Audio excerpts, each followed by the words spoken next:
"Get out of my house, you gold-digging village girl." The words hit Amara Okafor like bullets as her mother-in-law's palm connected with her cheek in front of 50 wedding guests gathered in the opulent Lagos mansion. The sound echoed through the marble foyer as champagne glasses froze midair and designer gowns rustled with shocked gasps. What would you do if you walked in on this level of public disgrace? Hit like if you've ever been humiliated by your in-laws, and comment below where you're watching from. The domestic betrayal had started 3 hours earlier when Amara discovered her husband Chidi wrapped around his ex-girlfriend in their bedroom upstairs. But this public humiliation in front of Lagos high society was something else entirely. As she stumbled backward, her traditional Igbo wrapper, carefully chosen to honor his family, now felt like a costume in a cruel play.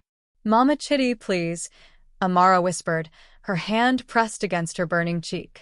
Around them, the cream of Lagos society watched with hungry eyes, their phones already recording what would become the scandal of the season. The Okafor family had money, influence, and now they were showing exactly what they thought of Chidi's new wife.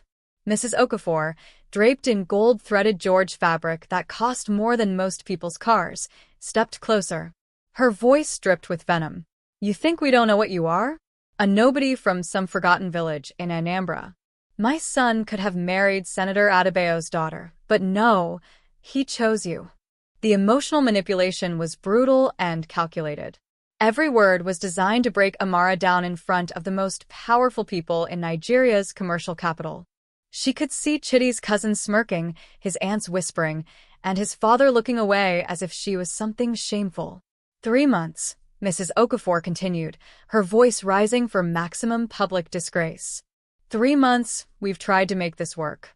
But you'll never be good enough for this family. Never. Amara's phone buzzed against her palm, a text from her business partner that made her heart race for entirely different reasons. The message was brief.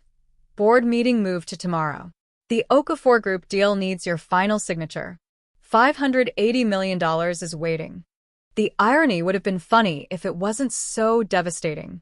Here she stood, being humiliated by the very family whose company was about to become a subsidiary of her own multinational corporation. The cheating spouse upstairs, the emotional manipulation happening in this foyer. None of them knew that the village girl they were destroying owned the largest telecommunications empire in West Africa. "I need to leave," Amara said quietly, her voice steadier than she felt. She gathered the fabric of her wrapper with shaking hands, her wedding ring catching the chandelier light like a trap. "Yes, you do," Mrs. Okafor snapped. "And don't come back. Chidi deserves better than whatever you're offering." As Amara walked toward the door, she caught sight of herself in the massive mirror that dominated the foyer wall. Tears streaked her makeup, but her eyes held something that hadn't been there that morning, a cold clarity that comes when everything you believed in crumbles at once. The infidelity in marriage was bad enough, but this level of family cruelty revealed who these people really were. Her phone buzzed again. This time it was her lawyer. "Mrs. Okoro, the acquisition contracts are ready. When can you sign?" Mrs. Okoro, not Mrs. Okafor. The name she'd built her empire under, the identity she'd hidden from her husband and his family to protect what they'd built together.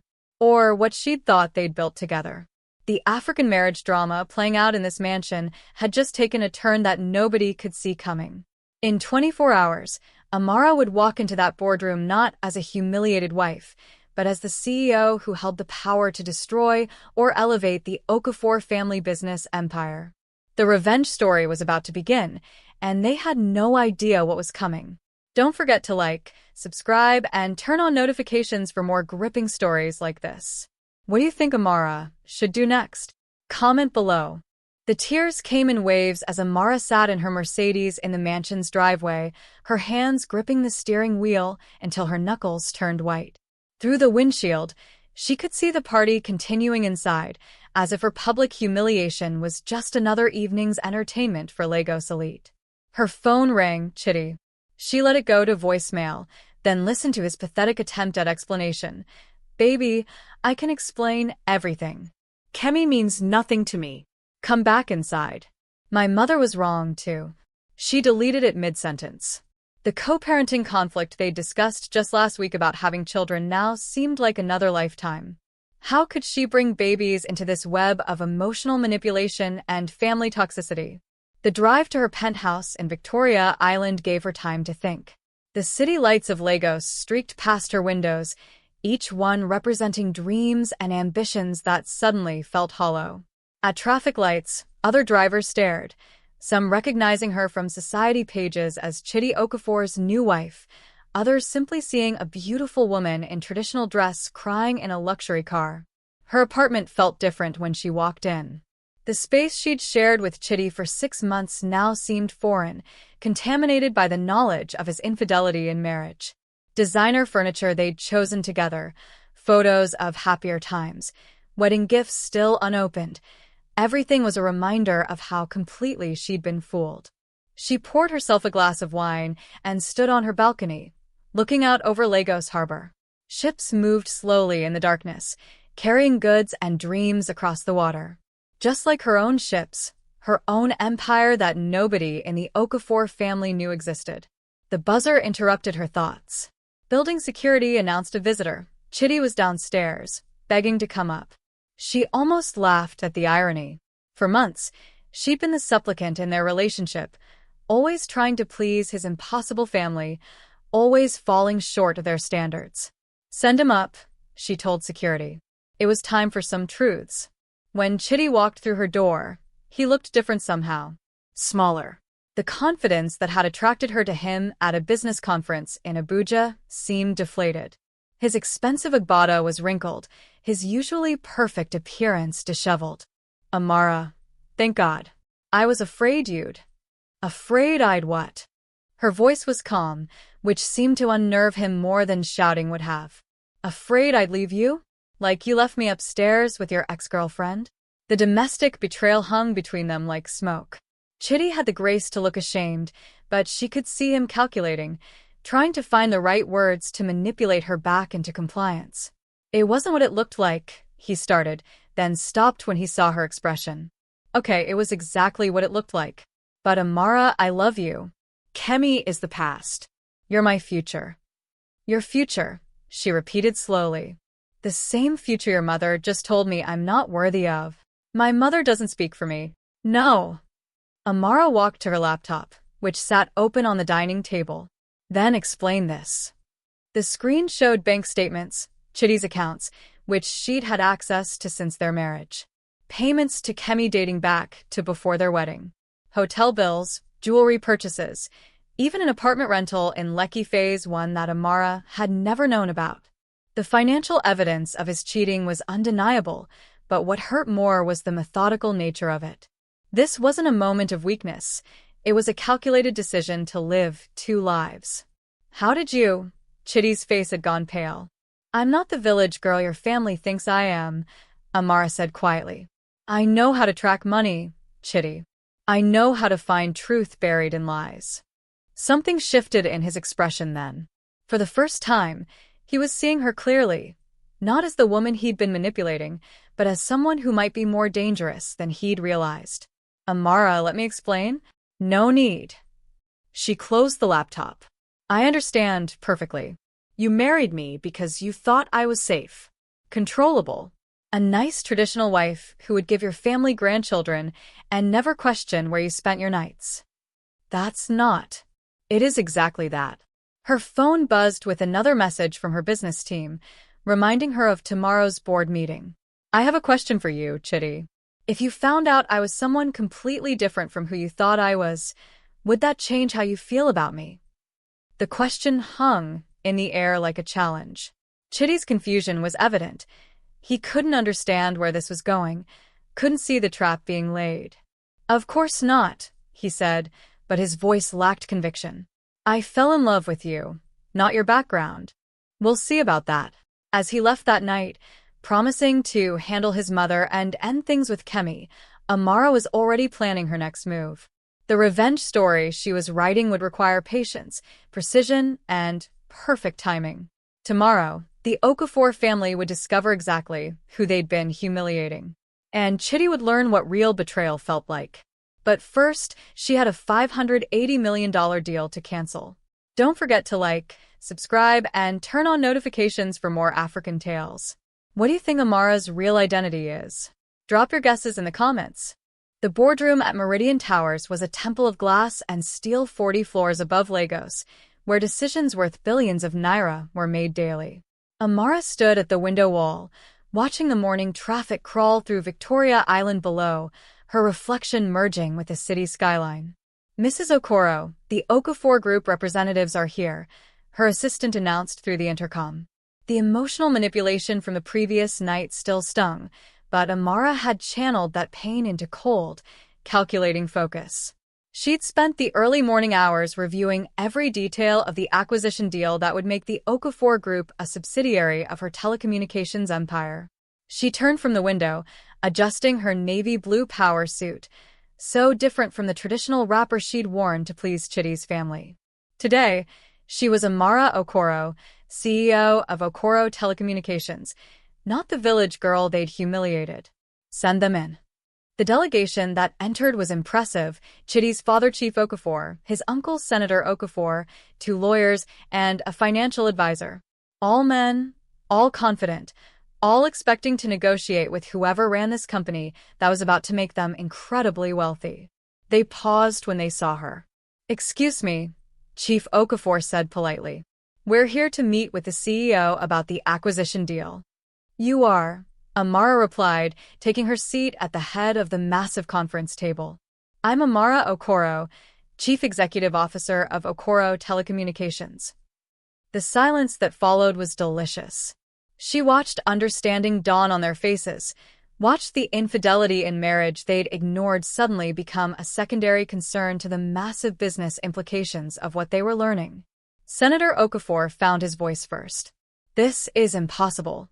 You're Chitty's wife." "I was Chitty's wife," Amara corrected. "As of this morning, I filed for divorce. My lawyers will be in touch." Chief Okafor's face had gone ashen. The domestic betrayal they'd witnessed and encouraged at their family gathering was now threatening to destroy the biggest business opportunity in their company's history. "Mrs. Okoro," he started, his voice carefully controlled. "If there's been some misunderstanding with our family—" "Misunderstanding?" Amara's laugh was sharp. "Your wife slapped me in front of 50 people and called me a gold-digging village girl. Your son has been cheating on me since before our wedding. What part of that is a misunderstanding?" The lawyers were whispering frantically among themselves, clearly calculating the legal implications of a hostile acquisition under these circumstances. The financial advisor was staring at the contract terms displayed on the wall screen, probably wondering if they were about to lose $580 million. "The business is separate from personal matters," Senator Okafor tried, his politician's instincts kicking in. "Surely we can." "Can what?" Amara leaned forward. "Separate the fact that your family spent months engaging in emotional manipulation while planning to benefit from my company's resources? You want me to overlook the public disgrace you orchestrated while I make you all incredibly wealthy?" Her phone buzzed, a text from Chitty that she read aloud. "Amara, please don't do anything rash. We can work this out. I'm coming to your office." How did he know I was here? She wondered aloud, then looked at the men around the table. "Oh, I see. Family WhatsApp group." The African marriage drama that had seemed like a private matter was now affecting Nigeria's business landscape. Other companies would be watching this acquisition. If it fell through, questions would be asked, stock prices would shift, and the ripple effects would spread through Lagos's tight-knit business community. "Mrs. Okoro," Chief Okafor's voice was pleading now. "My son made mistakes. Our family, we may have been unwelcoming, but thousands of jobs depend on this merger. The economic impact." "Don't lecture me about economic impact," Amara cut him off. "I've been building this company for 15 years while your family was deciding I wasn't good enough for your son. I know exactly what this deal means." The elevator dinged outside the boardroom. Through the glass walls, she could see Chitty striding toward them, his face desperate. He'd probably driven like a maniac through Lagos traffic to get here. The revenge story was reaching its climax, but Amara realized that the power she held came with its own burden. Canceling this deal wouldn't just hurt the Okafor family, It would affect employees, contractors, investors, entire communities that depended on the economic activity the merger would generate. Chitty burst through the boardroom doors, his eyes wild. Amara, please. Don't punish everyone for my mistakes. Your mistakes. She stood slowly. Your mistakes were the infidelity in marriage. The cheating, the lies, the separate apartment for your girlfriend. Your family's mistake was thinking they could humiliate me without consequences. The co-parenting conflict they'd never have now seemed minor compared to the corporate warfare unfolding in this room. But as Amara looked at Chitty's face, she saw something she'd never noticed before: fear. Real fear. I'll give you one chance, she said finally. One opportunity to prove that this family deserves to benefit from 15 years of my work. The room held its breath. I want a public apology from your mother. Broadcast on AIT channels and every major media platform. I want acknowledgement of exactly what your family did wrong. And Chitty, I want complete transparency about every aspect of your relationship with Kemi. She paused, letting the weight of her demands settle. You have 24 hours. If I don't see genuine accountability, the deal dies tomorrow at 5 p.m. But as she spoke, her assistant was frantically typing on her tablet, holding it up so only Amara could see the screen. The message made her blood run cold. Kemi is pregnant. Claims Chitty is the father. Story breaking on social media now. Don't forget to like and subscribe to African Tales by Ben. Have you ever discovered a secret that changed everything? Share your thoughts on betrayal in the comments below. The blog post went viral in minutes. Breaking, Chitty Okofor's secret baby mama reveals all, blazed across Lagos social media as Amara watched her phone's screen fill with notifications. The pictures were devastating. Chitty and Kemi at various locations around Lagos, intimate moments that told the story of a relationship that had never ended. But it was the pregnancy announcement that cut deepest. The co-parenting conflict she'd imagined with Chitty now included a woman who'd been his mistress throughout their marriage. The domestic betrayal had layers she was only beginning to understand. The boardroom had erupted in chaos. Chief Okafor was shouting at his son in Igbo. The lawyers were making frantic phone calls about damage control, and Chitty looked like he was about to vomit. But Amara felt strangely calm, as if she was watching someone else's life implode. Is it true? She asked quietly, cutting through the noise. Chitty's silence was answer enough. How far along is she? For months, he whispered. For months. Their marriage had been 5 months old. The emotional manipulation ran deeper than she'd imagined. He'd married her while already planning to have a child with another woman. Get out, she said, her voice barely audible. All of you, get out of my building. Amara, please, Chitty started. Get out. Her security team was already moving, having been alerted by her assistant. The Okafor delegation was escorted from the boardroom, leaving Amara alone with the contracts that would now never be signed. But the revenge story was just beginning. Her phone rang.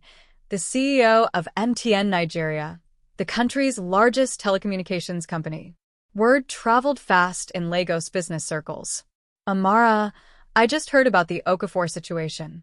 If you're looking for alternative partnerships, we should talk. Then Globacom called. Then Airtel. By noon, every major telecom player in Nigeria was courting her company, sensing weakness in the Okafor group and opportunity in the chaos. The infidelity in marriage that had started this crisis was now triggering a massive reshuffling of Nigeria's business landscape. Companies that had been locked out of partnerships due to Okafor Group's dominance suddenly saw opportunities. Around 2 p.m., her assistant announced another visitor. Mrs. Okoro, Mrs. Okafor is here to see you. Amara almost laughed. After yesterday's public disgrace, her mother-in-law was now coming to her office, probably to beg for the deal that would save their family business. Send her up. Mrs. Okafor looked different in the corporate setting. The woman who dominated the mansion gathering now seemed smaller, older, uncertain. Her usual designer attire looked expensive, but somehow desperate. Amara, she began, then caught herself. Mrs. Okoro, I owe you an apology. You owe me more than that. Yes. Mrs. Okafor sat heavily in the chair across from Amara's desk. I owe you the truth. We knew. Knew what? About Kemi. About the pregnancy. About everything. The admission hung in the air like poison gas. We thought if we could make you leave, Chitty could handle his situation quietly. The family reputation would stay intact. The African marriage drama had been orchestrated from the beginning. The humiliation, the slap, the public disgrace, all of it had been calculated to drive her away so they could manage their son's infidelity in marriage without interference. You used me, Amara said slowly. You married me to your son as a cover story while he continued his relationship with his pregnant girlfriend. It wasn't supposed to happen like this. We didn't know who you really were. If we had known about your company, you would have treated me better because I have money? Amara's voice was dangerous now. Not because I'm a human being who deserved basic respect, but because I could affect your bottom line? Mrs. Okafor's silence confirmed everything. Your son is about to become a father with a woman who isn't his wife, Amara continued. Your family conspired to emotionally manipulate me while planning to benefit from my business empire. And now you want me to save your company. The jobs. Don't. Amara held up a hand. Don't make this about jobs or economic impact. This is about choices your family made, consequences you have to live with. Her computer pinged with an urgent message from her chief financial officer. The stock market was already reacting to rumors about the failed merger. Okafor Group shares were plummeting, while telecommunications stocks across the board were seeing unusual activity. But there was something else in the message that made her pause. Emergency board meeting requested by minority shareholders. They're concerned about your personal involvement affecting business decisions. The revenge story she was writing had started to affect her own company. Her board was questioning whether her desire for payback was putting their investments at risk. Mrs. Okafor was still sitting across from her, waiting for some sign of mercy that wasn't coming. I have a counter-proposal, Amara said finally. I'll complete the acquisition, but not as originally planned. Hope flickered in Mrs. Okafor's eyes. I'm buying the Okafor Group for 50% of the agreed price. Take it or leave it. The deal closes tomorrow or never. 50%?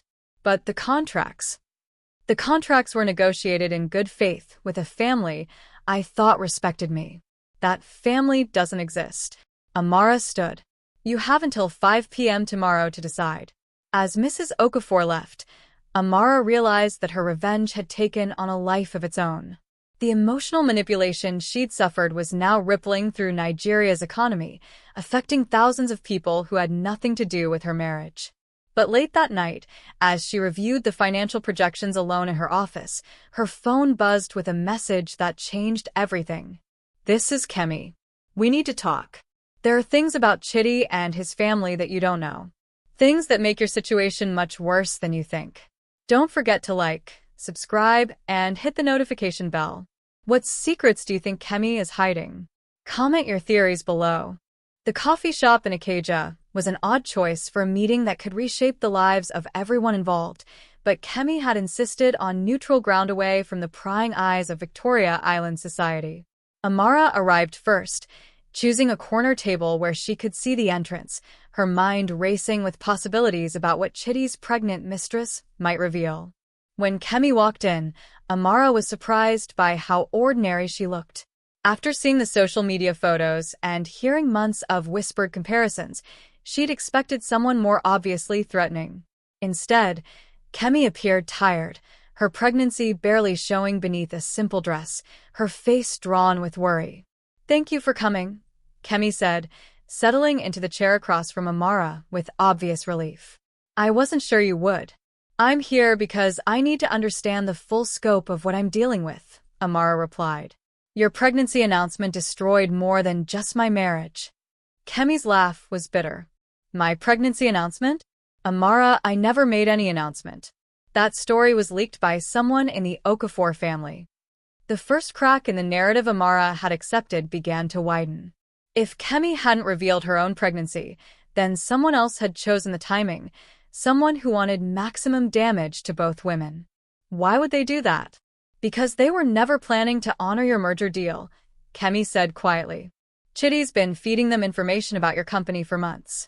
They wanted to know exactly how much your business was worth before they found a way to get rid of you and keep the benefits.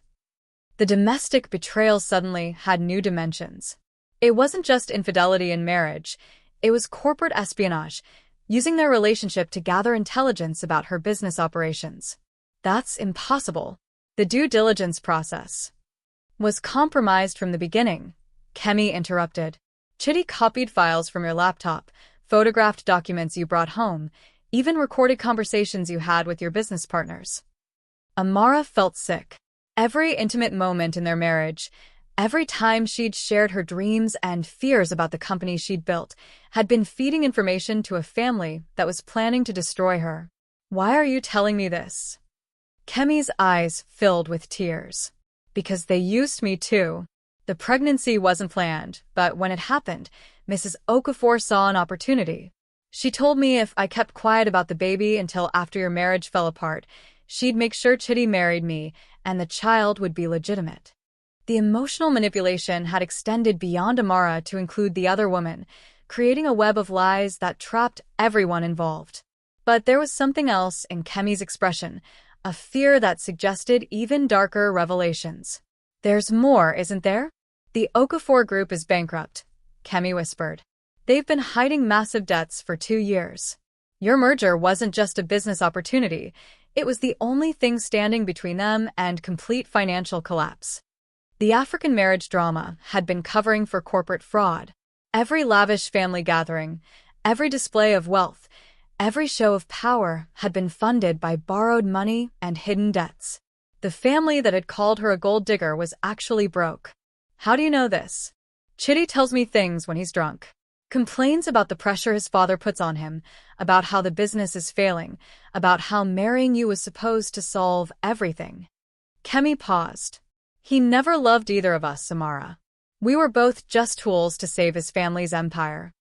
The co-parenting conflict Amara had worried about suddenly seemed insignificant compared to the realization that her entire marriage had been a business transaction designed to defraud her company.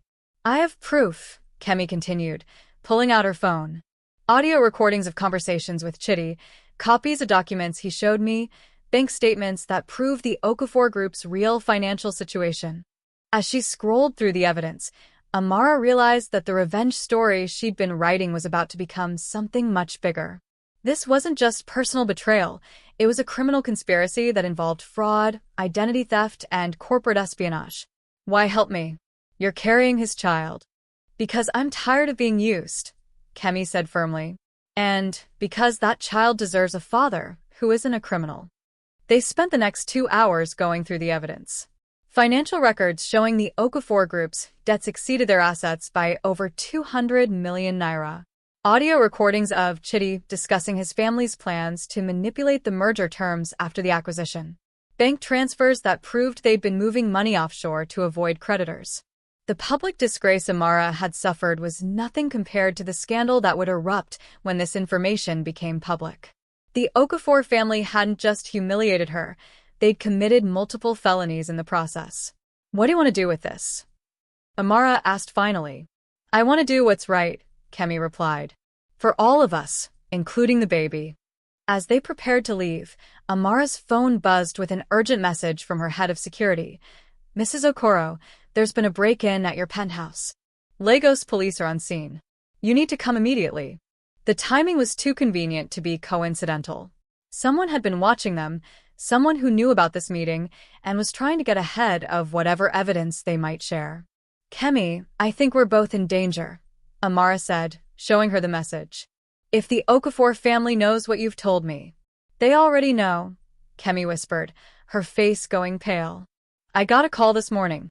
Mrs. Okafor knows about the recordings. She told me if I betrayed the family, I'd regret it. The infidelity in marriage had escalated into something that threatened both their lives. As they walked toward their cars, Amara realized that exposing the truth about the Okafor family would require more than just canceling a business deal. It would require courage that could cost them everything. Don't forget to like, subscribe, and turn on notifications for more African tales. What do you think was stolen from Amara's apartment? Share your theories in the comments. The penthouse looked like a war zone.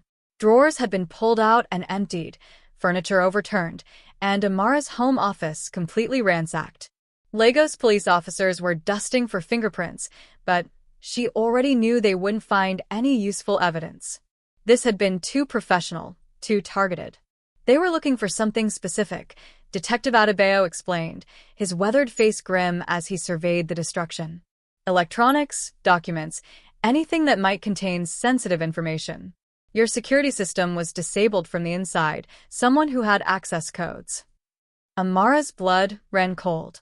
Only 3 people had those codes: herself, Chitty, and the housekeeping service she'd trusted for years.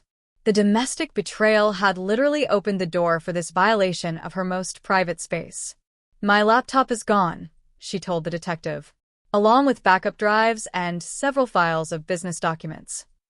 What she didn't mention was that the laptop contained copies of all the evidence Kemi had shared with her.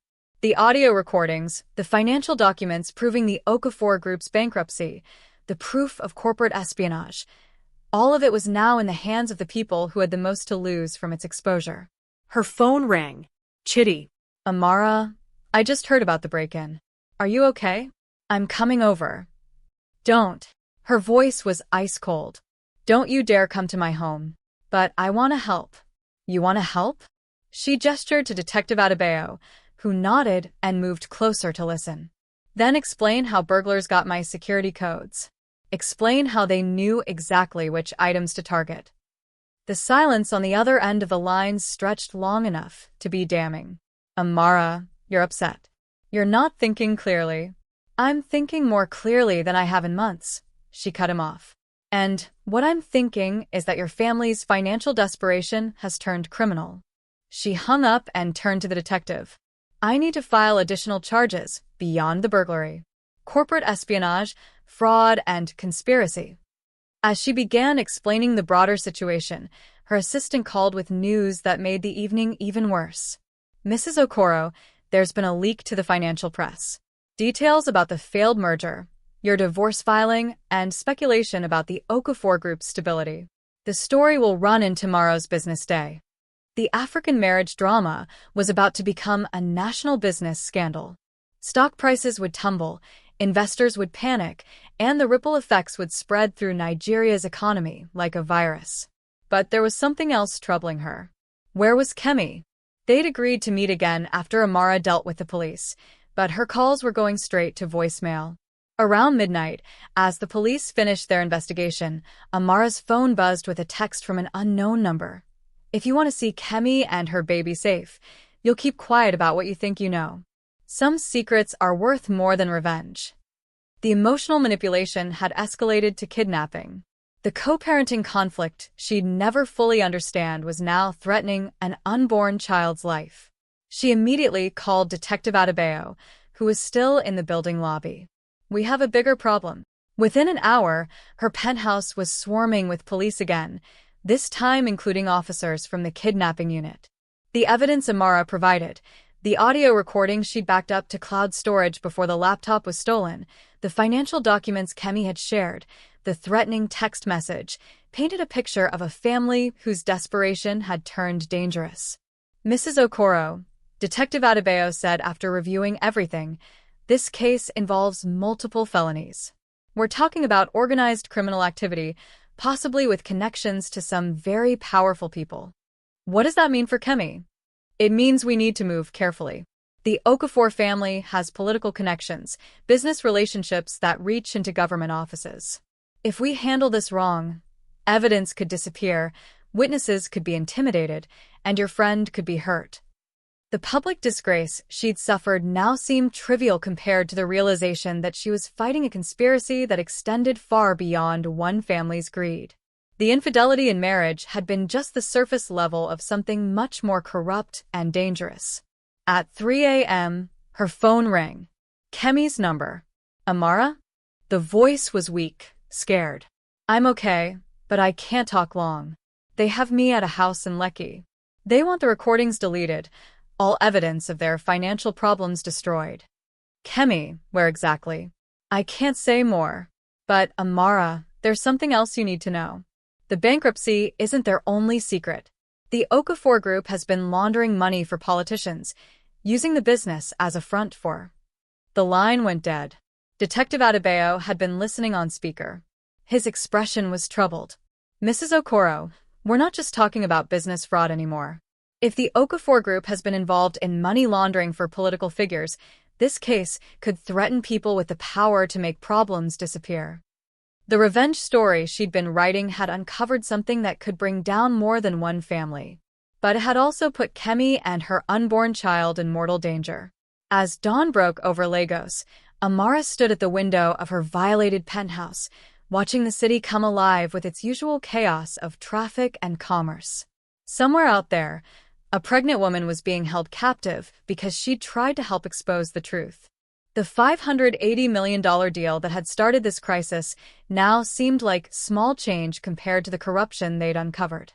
But saving Kemi would require resources and connections that even Amara's successful business empire might not be able to provide. The ultimatum was clear, but so was Amara's resolve. The domestic betrayal that had started this war was nothing compared to what she was fighting now. Don't forget to like, subscribe, and share this story with someone who loves dramatic twists.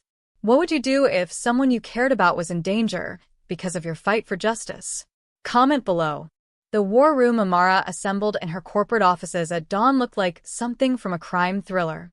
Detective Adebayo sat across from her cybersecurity expert, while her head of legal affairs reviewed documents alongside a private investigator she'd hired years ago to vet business partners.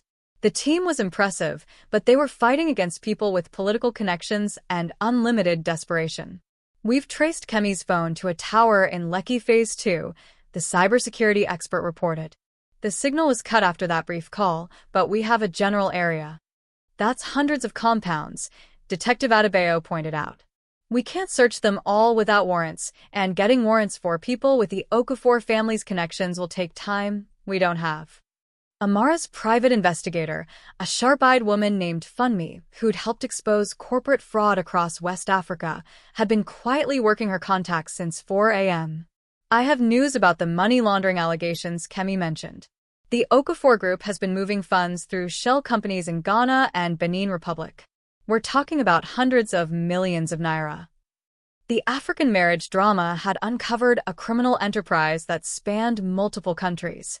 Politicians, business leaders, and international criminal networks were all potentially involved in what Amara had thought was simple infidelity in marriage.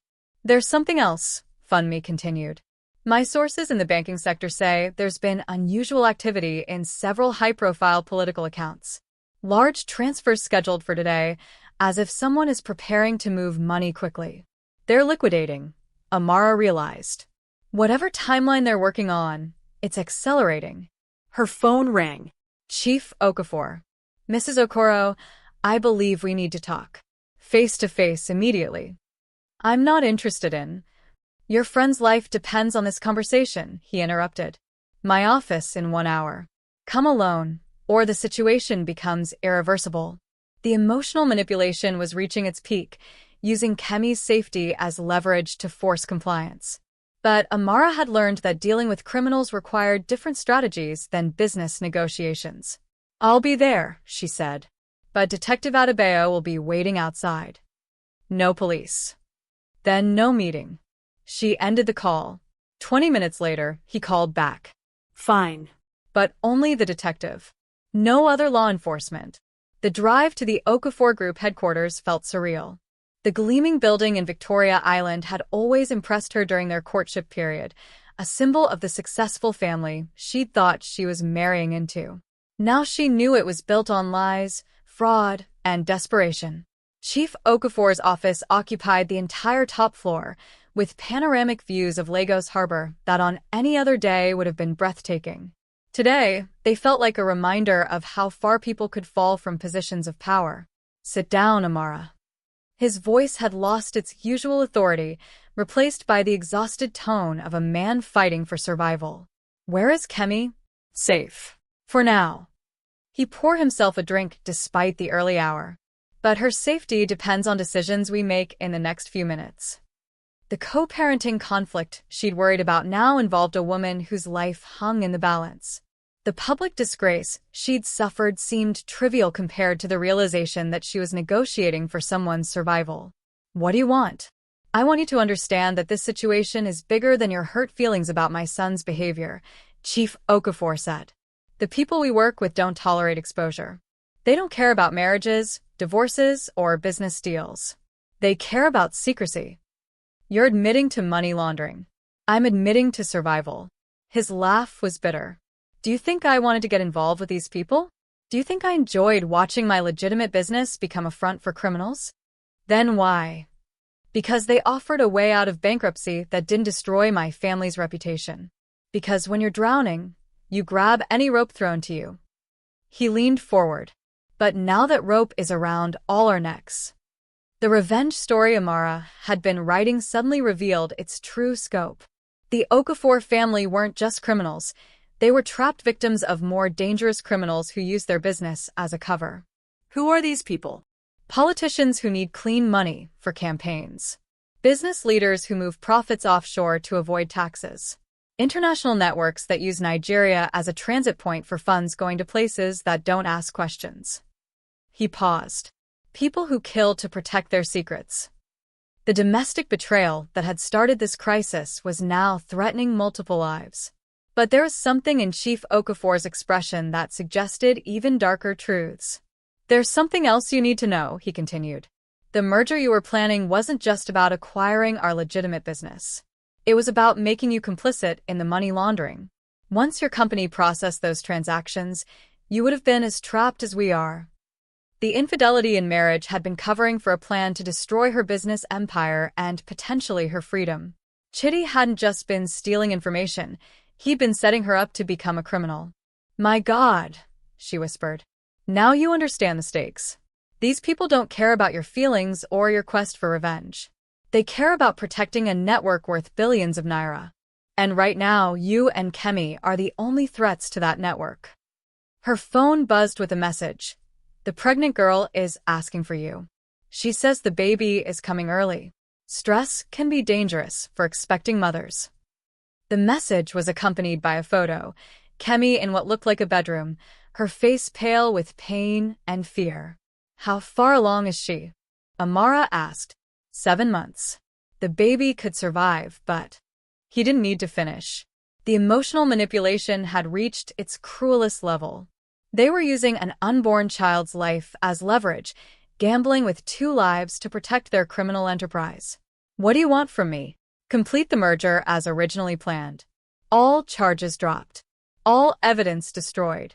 You become a silent partner in our operations, and everyone stays safe. And if I refuse? Chief Okafor's expression was answer enough. Amara stood and walked to the window, looking out over the city where her business empire was built.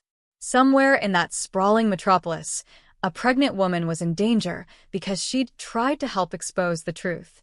The African marriage drama that had seemed so personal was now threatening innocent lives. But as she stared at Lagos's skyline, she realized that giving in to these demands wouldn't just protect Kemi, it would make her complicit in crimes that hurt thousands of other innocent people. The revenge story was about to reach its most dangerous chapter. I need to see her, Amara said finally. Before I make any decisions, I need to know that Kemi is really safe. Chief Okafor's phone rang. He answered in hushed tones, his face growing increasingly grim. There's been a complication, he said after hanging up. The people holding Kemi want to meet with you personally. Tonight. And they're not interested in negotiations. Don't forget to like, subscribe, and turn on notifications. The danger is escalating. What would you do in Amara's position? Share your thoughts in the comments below. The abandoned warehouse in Apapa looked like something from a nightmare, surrounded by shipping containers and industrial decay that made it invisible to casual observers. Amara sat in her car outside the entrance, Detective Adebayo positioned 2 blocks away, with backup units ready to move. The plan was simple: get Kemi out safely, then worry about everything else. Her phone vibrated with specific instructions. Come alone to loading dock 7. Any sign of police and the pregnant woman pays the price. The emotional manipulation had reached its peak, but Amara had spent the afternoon preparing for this moment. Hidden cameras in her jewelry, a panic button disguised as a phone case, and most importantly, a legal document that could change everything if she survived to use it. The warehouse interior was dimly lit by industrial lighting, creating shadows that could hide armies. Her footsteps echoed on concrete floors as she followed arrows spray-painted on walls, leading her deeper into the maze of storage areas and loading bays. "Mrs. Okoro." The voice came from above, a man standing on a metal platform overlooking the warehouse floor. "Welcome to the real Nigeria." She couldn't see his face clearly, but his accent carried the educated tone of someone who'd attended expensive schools. This wasn't street-level criminality. This was high-level corruption with government connections. "Where is Kemi?" "Safe for now. But her condition is deteriorating. Stress isn't good for expectant mothers, especially those carrying the children of idiotic men who compromise entire operations." A door opened to her left, and two men escorted Kemi into view. The pregnant woman looked exhausted, her face drawn with pain, but she was walking under her own power. When she saw Amara, relief flooded her expression. "I'm here," Amara called out. "Let her go." "Not until we resolve some issues." The man on the platform gestured, and more figures emerged from the shadows. "You've caused significant problems for a very sophisticated operation, Mrs. Okoro. Money that should have moved quietly through your future telecommunications network is now stuck in accounts that may be frozen. Politicians who depend on clean transfers are asking uncomfortable questions." The co-parenting conflict that had started this crisis was now threatening Nigeria's political establishment.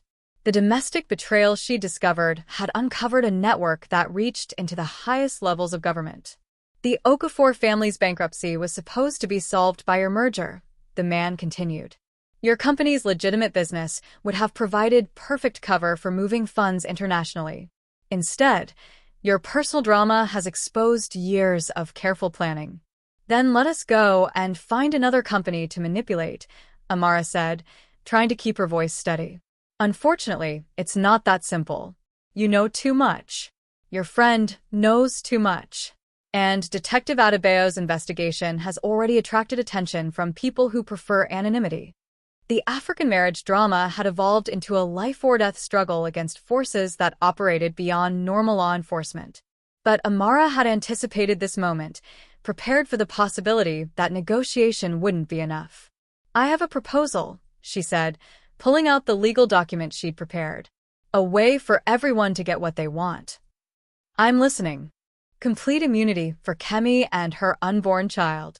Safe passage out of Nigeria, if she wants it. In exchange, I'll complete the merger and provide the services you originally planned. And in return, I become your partner instead of your victim. Full knowledge of operations, equal share of profits, and protection for my legitimate businesses." She paused. "You get a willing collaborator instead of a forced one." The warehouse fell silent except for the distant sounds of Lagos traffic. She could see the man on the platform conferring with others, probably calculating whether her proposal was genuine or a trap. "Interesting," he said finally. "But how do we know you won't betray us once your friend is safe?" Amara had prepared for this question. She pulled out her phone, showing a screen that made her stomach turn but might save their lives. "Because I just transferred 5 million naira to an account in the Cayman Islands. Money that came from questionable sources in my own business dealings. If I expose you, I expose myself." It was a lie, but a convincing one backed by fabricated bank records that her cybersecurity expert had created. The key to fighting criminals was making them believe you were as corrupt as they were. "You're bluffing. Call the account." She provided numbers that would show exactly what she claimed. "The money is there. My commitment is proven." Kemi was watching this exchange with growing concern, probably realizing that Amara was claiming to be as criminal as the people holding them. But she didn't understand that sometimes survival required appearing to embrace the darkness. The man's phone rang. He answered, spoke briefly, then ended the call with a satisfied expression. "The money is verified. But Mrs. Okoro, joining our operation means there's no going back." No conscience-driven revelations, no sudden attacks of moral clarity. You become as invested in secrecy as we are. I understand. Do you?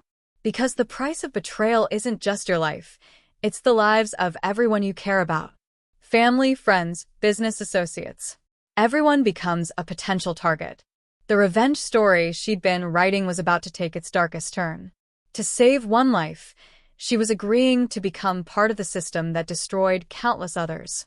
But as she looked at Kemi's frightened face, she knew that some choices transcended moral absolutes. Saving an innocent life and an unborn child was worth the risk of everything else. I accept your terms, she said. Excellent. Then let's begin with a gesture of good faith. He gestured to his men. Release Mrs. Kemi. She's now under Mrs. Okoro's protection. As Kemi was escorted toward her, Amara felt the weight of what she'd just agreed to. The infidelity in marriage that had started this crisis was now forcing her to become a criminal to protect the innocent victim of someone else's crimes. But hidden in her jewelry, cameras were recording everything. Detective Adebayo was listening through concealed microphones. And the legal document she'd shown wasn't a confession, it was a contract that would give law enforcement everything they needed to dismantle this network. The public disgrace she'd suffered was nothing compared to the role she was about to play. Sometimes the only way to expose corruption was to pretend to join it. Welcome to the real Nigeria, Mrs. Okoro, the man said as Kemi reached her side. Now, let's discuss your first assignment. Don't forget to like, subscribe, and share with friends who love intense drama. What do you think Amara's real plan is? Drop your theories in the comments. The private hospital in Ikoyi was one of Lagos's most discreet medical facilities, where wealthy patients received treatment without media attention or public records. Kemi had been rushed there directly from the warehouse, her premature labor triggered by the stress of her captivity. As Amara sat in the waiting room, she reviewed the recording her hidden cameras had captured, evidence that could destroy the criminal network that had threatened them. Mrs. Okoro? Dr. Adebola emerged from the delivery room, still in surgical scrubs. Both mother and baby are stable. It was touch and go for a while, but your friend is stronger than she looks. The co-parenting conflict she'd imagined was now reality. Somewhere in this hospital, Chidi's son was fighting for life in an incubator, innocent of the crimes that had brought him into the world months too early. Can I see her? Briefly. She's been asking for you. Kemi looked fragile against the white hospital sheets, but her eyes held a clarity that hadn't been there during her captivity. The emotional manipulation they'd both endured had forged an unlikely bond between women who should have been enemies. Thank you, Kemi whispered. I heard what you did, what you agreed to become to save us. You don't need to thank me. We're both victims of the same family's lies. But now you're in danger too. Those people won't let you just walk away, even if you pretend to cooperate. Amara nodded. The African marriage drama that had started this crisis was now threatening to consume everyone it touched. But she'd spent the drive to the hospital planning her next moves, and they required more courage than she'd ever needed before. I need you to disappear, she told Kemi. Take the baby and leave Nigeria as soon as he's strong enough to travel. I can't afford. I'll handle the money. New identities, safe transportation, a place to start over somewhere the Okafor family and their criminal partners can never find you. She paused. But once you leave, you can never come back. It was a harsh truth, but the only way to ensure the child's safety. The domestic betrayal that had destroyed one marriage was now forcing a mother and newborn into permanent exile. Kemi's phone, which had been returned to her at the hospital, buzzed with a message that made both women freeze. Beautiful baby boy. Shame if something happened to him before he gets to go home. The threat was clear. Even in the secure environment of a private hospital, they weren't safe. The criminal network's reach extended everywhere, threatening a newborn who couldn't even breathe without medical assistance. They won't stop, Kemi said, her voice breaking. Even if I disappear, even if you cooperate, they'll always see us as threats. Amara's phone rang. The same voice from the warehouse. Mrs. Okoro, I trust your friend and her baby are receiving excellent care? What do you want? Your first assignment. Tomorrow morning, You'll attend a board meeting to finalize the merger with Okafor Group. But the real business will be conducted afterward, a private meeting where you'll be introduced to our other partners. The revenge story was reaching its climax, but not the way she'd originally envisioned. Instead of destroying the Okafor family, she was being forced to become part of their criminal enterprise. I understand. Excellent. And Mrs. Okoro? Bring the evidence your friend collected. All of it. We want to ensure nothing exists that could compromise our operations. After he hung up, Amara realized the true scope of the trap. They weren't just recruiting her, they were eliminating every trace of evidence that could expose them. The audio recordings, the financial documents, the proof of corruption, all of it would disappear, leaving no trace of their crimes. But as she sat in the hospital room, listening to the sound of machines keeping a premature baby alive, she made a decision that would determine whether the infidelity in marriage that started this crisis would end with justice or just more tragedy. Kemi, I need you to do something for me. Anything. I need you to record a video confession. Everything you know about the Okafor family, their criminal partners, the money laundering operation. Names, dates, bank accounts, everything. But if they find out, they won't. Because tomorrow night, after I attend their meeting, that video is going to be delivered to every major news outlet in Nigeria simultaneously, along with copies of all the evidence they think they're destroying. The public disgrace she'd suffered would pale in comparison to the scandal that would erupt. Politicians, business leaders, criminal networks, everyone involved in the conspiracy would be exposed. Amara, that's incredibly dangerous. They'll kill you. Maybe. But they'll also be too busy trying to save themselves to hurt you or your son. She stood up. Sometimes the only way to win against people with no morals is to be willing to sacrifice everything for what's right. As she prepared to leave the hospital, her phone buzzed with a message from Detective Adebayo. The evidence from tonight is being processed. We're ready to move whenever you give the signal. The emotional manipulation that had controlled her life for months was about to end. Tomorrow, she would walk into the lion's den as apparently willing prey. But she would be carrying weapons that could destroy everyone who had underestimated the village girl they'd tried to break. The co-parenting conflict between her and Kemi was resolved. They were both mothers now, protecting an innocent child from the sins of his father's family. The domestic betrayal that had shattered her marriage was about to expose corruption that reached into the highest levels of Nigerian society. But as she drove through Lagos traffic toward what might be her final night of freedom, Amara realized that the most important battle was still ahead. Tomorrow would determine whether the African marriage drama that had consumed her life would end with justice or tragedy. The $580 million deal that had started this crisis was about to become the foundation for bringing down a criminal empire. Don't forget to like, subscribe, and turn on notifications for the final chapter. What do you think will happen when Amara faces the criminals tomorrow? Comment your predictions below.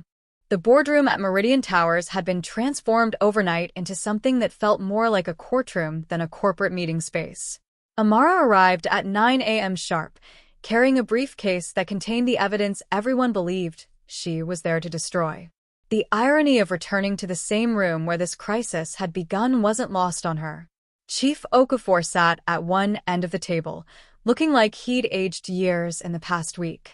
Chidi was beside him, his usual confidence replaced by the hollow expression of a man who'd lost everything that mattered. But the other faces around the table were new. Powerful men and women whose names she'd seen in newspapers and business magazines, people whose criminal activities were hidden behind legitimate success. Mrs. Okoro, the man from the warehouse, spoke from the head of the table, his face finally visible in daylight. She recognized him now, Senator Adebayo's chief of staff, a man who controlled billions in government contracts. I trust you're prepared to formalize our partnership? I have everything you requested, she replied, placing the briefcase on the table. The domestic betrayal that had started this crisis was about to reach its conclusion, but not in the way anyone expected. Hidden throughout the building, Detective Adebayo and his team were in position. News crews were stationed outside, ready to broadcast live coverage of what they believed was a routine business acquisition. Before we proceed, the senator's aide continued, there are some introductions to make. The success of our operation depends on everyone understanding their role. Around a table, he identified politicians who laundered campaign funds, business leaders who moved profits offshore to avoid taxes, and international partners who used Nigeria as a transit point for money heading to unstable regions. Each revelation was recorded by devices hidden throughout the room. Mrs. Okoro's telecommunications network will be the cornerstone of our expanded operations, he explained. Clean, legitimate business providing cover for financial transactions that benefit everyone at this table. The African marriage drama that had consumed her personal life was about to expose corruption that would reshape Nigeria's political landscape. But as she looked around the table, she realized that some of these people had enough power to survive almost any scandal. I have one question, she said. What guarantee do I have that you won't eliminate me once I've served your purposes? The same guarantee we all have, Senator Adebayo's aide replied. Mutual destruction. Once you process your first transaction, you become as complicit as the rest of us. Exposure means everyone falls together. It was the moment she'd been waiting for, the admission that would tie everyone at the table to criminal conspiracy. The revenge story she'd been writing was about to reach its climax. Then let's begin, she said, opening the briefcase. But instead of the evidence they expected her to destroy, she pulled out signed contracts transferring ownership of Okoro Telecommunications to a charitable foundation, legal documents that removed her from control of the company they'd planned to use for money laundering. What is this? Chief Okafor demanded. My insurance policy, Amara replied calmly. As of this morning, I no longer own or control the company you wanted to acquire. The merger is impossible because I have nothing left to merge. You've just signed your own death warrant, someone at the table hissed. Have I? Amara smiled for the first time in weeks. Because I think you'll find that this meeting has been broadcast live to every major news network in Nigeria. The public disgrace she'd suffered was nothing compared to the humiliation now spreading across the faces of Nigeria's most powerful criminals. Through the conference room's glass walls, she could see news crews setting up equipment, politicians' phones ringing with calls from reporters. Ladies and gentlemen, she continued, standing slowly, Nigeria is watching. The infidelity in marriage that started this investigation led us to money laundering, corporate fraud, and political corruption that reaches the highest levels of government. Every word spoken in this room today is now public record. Chaos erupted around the table. Some people were already running for exits, others frantically making phone calls to lawyers and fixers. The senator's aide was shouting at security guards who were mysteriously absent from their posts. Chief Okafor looked across the table at her with something that might have been respect. You've destroyed us all. No, Amara replied. You destroyed yourselves. I just provided the spotlight. Chitty hadn't spoken during the entire meeting, but now he stood with tears in his eyes. Amara, I never wanted. You never wanted consequences, she finished. But actions have consequences, Chitty. All of them. The African marriage drama that had consumed her life was ending, but not with personal revenge. Instead, it was ending with justice that would affect thousands of people who had been victimized by the corruption these criminals represented. As police sirens wailed outside the building and arrest warrants were served to some of Nigeria's most powerful figures, Amara walked to the window. Down below, she could see news crews reporting live, protesters gathering to demand justice, and ordinary Nigerians finally seeing the corruption that had stolen their futures exposed in daylight. Her phone buzzed with a message from Kemi. Watching the news from London. Baby is healthy, and we're both safe. Thank you for everything. The domestic betrayal that had shattered her marriage had led to exposing a criminal network worth billions. The emotional manipulation she'd endured had given her the strength to fight for justice. The co-parenting conflict she'd feared had evolved into protecting an innocent child from his father's sins. 6 months later, Amara stood in a new boardroom, this one belonging to the Anti-Corruption Foundation that now operated her former company. Through partnerships with international law enforcement, they were tracking money laundering operations across Africa, using the same networks that criminals had exploited to instead build cases against them. The revenge story had ended not with personal satisfaction, but with systematic change that would protect future generations from the corruption that had nearly destroyed her. Chitty was in prison along with most of the people who'd been in that final meeting. The Okafor group had been liquidated, its assets used to compensate victims of their financial crimes. Mrs. Okafor, stripped of her wealth and social position, had become exactly what she'd accused Amara of being, a nobody with no power to hurt anyone. But the most important victory was simpler. Somewhere in London, a little boy was growing up safe from the criminal legacy his father's family had tried to build around him. The infidelity in marriage that started this crisis had ended with something more valuable than revenge. It had ended with justice. Don't forget to like, subscribe, and share this story with anyone who believes that truth and justice can triumph over corruption. What did you think of Amara's final strategy? Comment below with your thoughts on this incredible journey from betrayal to justice. And remember to turn on notifications for more African Tales by Ben, because every story deserves to be heard, and every injustice deserves to be exposed.